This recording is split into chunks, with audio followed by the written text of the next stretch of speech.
This is going to be a hard talking one. I have a ministry in music. Obviously, I love my YouTube, and God just put it on my heart a few years ago to, when the COVID started, that, you need to get out there and you need to encourage people. I didn't know how to do the computer or any of that, and anyway, there was a lot of things going on. I lost my mother. Still in deep grief. Nobody knows but you. Anyway, and I'm wearing my glasses right now so that I don't forget. The reason I'm making this, I had a friend that used to follow me all the different places I sang, and back then I used cassette tapes. I didn't play the guitar or anything, and I did churches. I did all kinds of stuff. And oh my gosh, we were at this one church, and I had like 2 different tape things, and my one tape quit working there. It was like, oh no, it was a revival. We were doing a revival, and it's like, oh Lord, please let the other side work, please. Well, anyway, she knew about that, and she got with another singer and ended up buying me some new equipment. And it's like, I still have the speakers from it, but it's like, what a blessing. I didn't have money to replace anything I had. And then later, we started going to Little Greeley Church. You'll see we have different things on YouTube with them. And the preacher and his wife, we're a small church, maybe 15 to 20 people. And during the years I've been with him now, it's like I have run across where he really is up to date, like on what I should be using. And like when I do Boyne Falls Gospel Music Fest, I sing with quite a few really large names. And so now I use my guitar. But when I had my equipment, I could not keep up with them financially with every year the changes and the amount of money to make. But anyway, Pastor Bruce, him and Alice, they would buy me some equipment that I would need so that I could keep my ministry going. And anyway, I received a check today from somebody I've never met. And my God spoils me rotten. He has always taken good care of me. I've said on some of the other videos, I've had 40 major surgeries. I'm self-employed. I've never been late on a house payment. And sometime I'll just share my full testimony on another one. It's amazing what God has done for me. And it's amazing what He's also just done with helping with the finances. And I have to just share, this is this is what happened a few days before the check came. So my husband has this car that was his mother's, and she passed away, and so we have the car, and it's a 2000. And the car's had a flat tire out there for a few weeks, and my husband's getting ready to have total knee replacement, so it's kind of hard for him to get down, change the tire, and my son is very helpful and does all kinds of stuff for it, but there's only so much stuff my son Jeremy can do. So anyway, this tire's been sitting out there flat, and I got so excited like a few months ago. I got 4 brand new tires for my 2004 Jeep. Some people that wouldn't be real exciting because, if you have money, but for me it was like, whoa, I'm styling now. My Jeep's starting to look pretty good. I came home from rehab, came back out, and I had a complete flat tire. I don't mean it was on its way down. It was like splat flat. Oh my goodness. I came in and I told Dwight, and he goes, oh my, and he didn't know. I told my son, and of course Jeremy came down and took the tire off, took the nail out, plugged it for me. Okay, now this has just been happening like in the last week or so. Then I was out in the garage one night, and it was just like around when the news comes on, and I've been watching all summer. We have this closet where our well goes down into, and one year my husband was with his 2 brothers in Florida for quite a few weeks. His one brother had brain tumors that he was not going to make it. He was dying from. But anyway, they were spending time together. So we were here, and it was like 20 below degree days, and it froze out there. So Jeremy and I are out there, so I know where the pipe is that goes down into the ground, this plastic. Well, this closet, my husband always keeps a heater going in the wintertime and a bulb, and then he has this little blanket thing that goes across the door. Well, in the springtime, I saw some of this sand stuff coming out around it, and I'm thinking, well, women, sometimes there's things your husbands do, and you don't want to question anything. You have learned. You don't question your husband on what he's doing. So I didn't say a thing. Well, I went out the other night. This sand is coming out to where I have to walk. I came in, I go, what is all the sand in the closet? He goes, what? So I watched the news, and he didn't come back in like for an hour. When he did, he said, you're not going to believe this. He said, I have gotten 3 5-gallon buckets of sand out of that closet. He says, I didn't even know that there was a concrete floor in there. He said, the chipmunks have got in there, and they are pulling all the sand out from underneath our foundation right there. 3 5-gallon bucketfuls. Now you have to understand, a lot of people hate chipmunks and that kind of stuff. Oh, they are just our little buddies, and they come in and spend time, not in the house, but in the garage and spend time with us, and on the porch. They tease I have a 17-year-old dog and a 9-month-old dog, and they just tease them, and Daisy can't run real fast anymore, but boy, Lily Lou, the Shih Tzu, goes after them. Well, anyway, he got that all cleaned up. Then, it's like, we had just come back, we had just come back with the camper. We have a 1986 Toyota camper that we always can depend on. Like, when his mom's car isn't running, we always have the camper that we can drive, you know, and the Jeep, because we both have different places that we really need to go. And so Lily, my little Shih Tzu, had gotten into some food that made her severely ill this past Sunday. And I was so afraid, I was really afraid we were going to lose her. I stayed up, I was giving her 2 or 3 dropperfuls of water to make sure she didn't dehydrate before we could get in to see Doc. And so Monday morning I had rehab early, so on the way in, by 8 o'clock, I just stopped the car and I called Doc, and he said, bring her in at 1. And so I said, call Dwight. I said, you're going to have to drive the camper, because his mom's car, I mean, this is, just so you know how much I appreciate the help that you sent, but that God sent in. Like, his mom's car, he says, I went to take the chipmunk, because now we've caught like 6 chipmunks, and we don't kill them. We take them for a drive far enough away they don't come back. And he says, I got in. He says, I had no brakes. I had no brakes on the car. And he said, so I put brake fluid in. He says, just drove down, which is like 1 block, turned left a few blocks, let the chipmunk go. Well, probably a little bit longer than that. Turns around, and he has hardly any brakes to get home because it's all draining out. And I was like, oh no. So that means now we just have the camper and the Jeep. So I called and I said, you're going to have to just drive the camper into Doc's to take Lily at 1 o'clock. Okay, no problem. So he drives the camper in, takes Lily in, gets her medicine. She's going to be fine. And the camper won't start. It's like, no. And I'm in Gaylord. My son also was in Gaylord, because he goes in maybe once or twice a month. So he was in getting his business done, and he got the phone call. Well, I had been to rehab at 9:15 in Gaylord for my arm that's going to have surgery. But then I had to be in Traverse City by 11:40 to speak to the RN of the surgeon that's going to do my surgery for the pre-op. So I was really booking it, and I'd been in, I'd seen her, got through Traverse City on my way home, and it was a nice quiet ride. And I get this call from Jeremy. He goes, did you get a call from Dwight? No, didn't get a call from Dwight. He goes, the camper won't start. It's like, oh no. He says, I'm headed in there now from Gaylord. So Jeremy's on his way, and about 10 minutes later, okay, now this is the part where, you know, if one more thing could go wrong, I mean, you could get really upset about it, or you know, and you could get all deep. I started laughing. So I'm driving the Jeep and I hear this thump, thump, thump, thump, thump, thump. It's like, oh no. So I pull over. Well, a couple months ago, my front fender well on the red Jeep, the brackets, if I did over 55, don't tell my husband I ever do over 55, but I was on my way to Alpena to take my oldest dog to the doctor, and my fender, the clips on it were undone. So I'd get out and I'd bump it with my knee, you know, and pop them back in, and then I finally figured out it was 60 miles an hour that made them pop out. So anyway, the one time I had to take my husband to hold Daisy on the way in to see the doctor, and it happened, and so then he came home and he put some rivets in it that he had.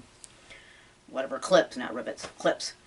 Well, then yesterday I hear this thump, thump, thump, thump. I thought, oh. So I pull over, because I had to go kind of like 60 miles an hour to get to the other place because I was running so far behind from rehab.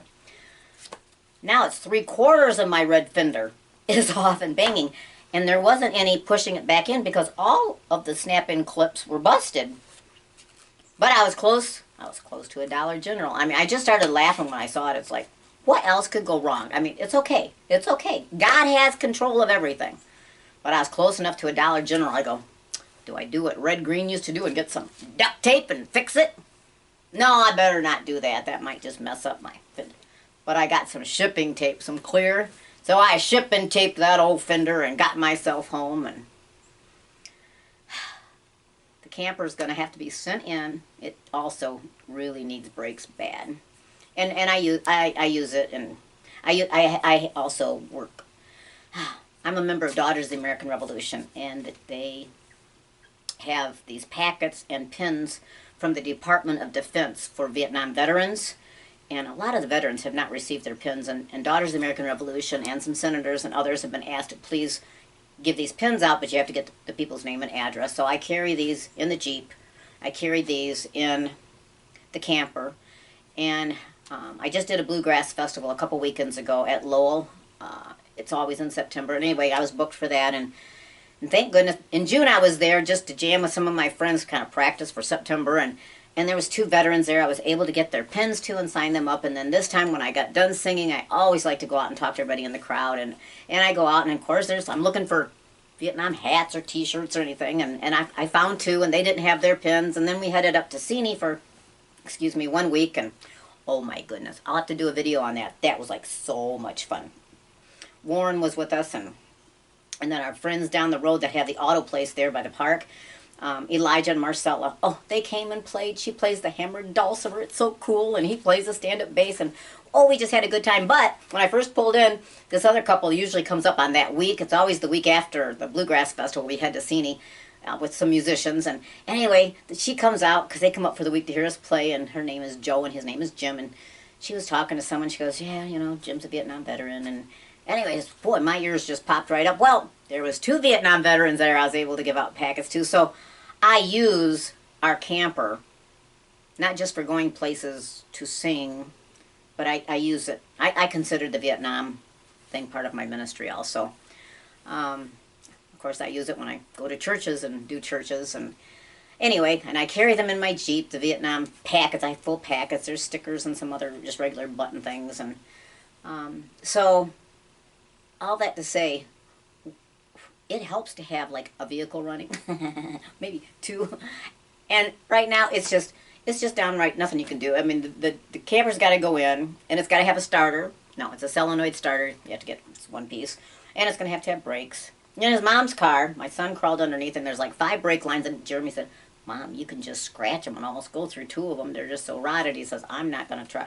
So anyway, that has to be taken in and get fixed. And then my Lord just knows that I just depend on Him. Like I said, with all those surgeries I had through all those years, I never lost the cabin that is Jeremy's. Everything got paid on time, the taxes. Never lost the house. The house got paid. I mean, there were so many really cool things that happened during that, like unexpected checks coming in from the Internal Revenue, like from 3 or 4 years past that you just didn't even know you were going to get this extra check. I mean, God just does cool things. And so for the couple that sent the check, I want to thank you for hearing in your heart from our God that there was needs. And I've just learned to depend on Him. And it just always,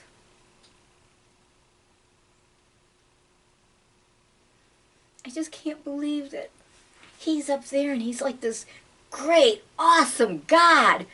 And He can look down on this world with all those people and go, oh, there's Gloria. Oh, there's so-and-so and so-and-so and so-and-so. There's so-and-so, with he talking to you. There's so-and-so. Whoever's watching this. He can hear everyone that cries out for help. He can hear everyone that just depends on Him. Just knows that He's going to come through. So anyway, I hope you enjoyed the song that I'm going to do for you. And just want to thank you again so much. I really, really appreciate it. God bless.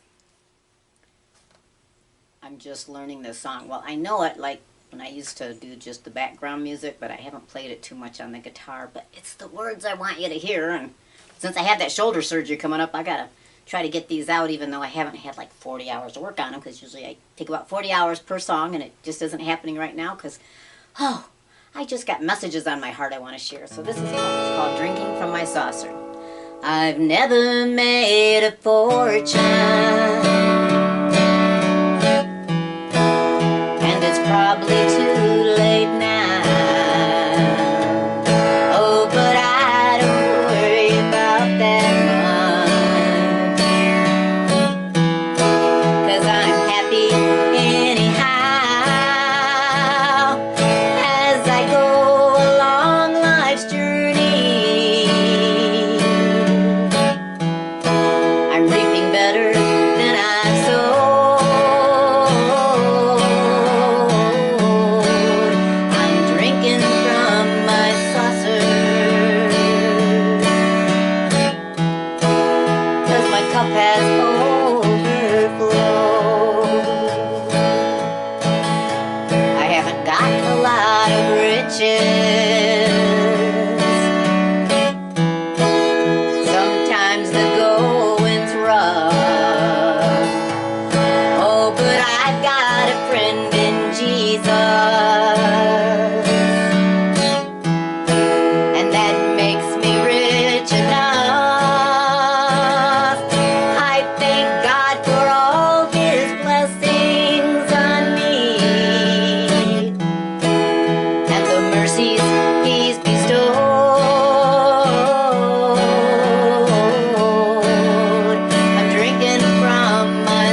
can go through really hard times. I've been through and still going through hard times, but just sometimes it just seems like they just come on, and then there just seems like this cloud cover. The clouds are everywhere, and I can guarantee you, I can promise you that one day those clouds are going to break apart, and that old sun, it's going to start shining again.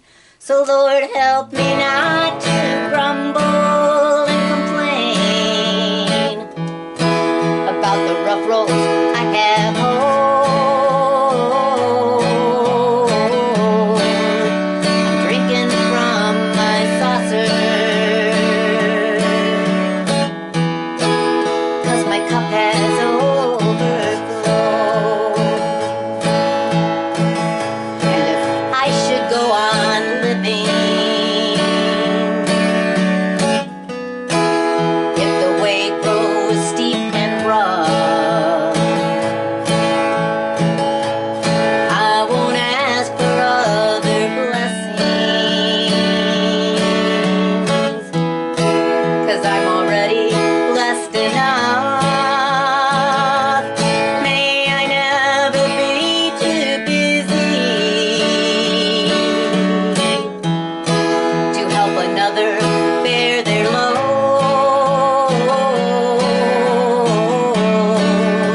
I'm drinking from my saucer, 'cause my cup has overflowed. Yes, I'm drinking from my saucer, 'cause my cup has overflowed. My cup has overflowed.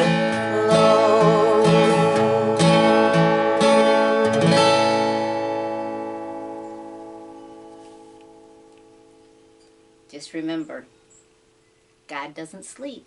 He's always there for you, no matter when you need him. Oh, he also likes to be praised too. We don't just go to him with our problems, but lift up your voice in praise and just thank him. Count your blessings and just thank him for the blessings that you have. Amen.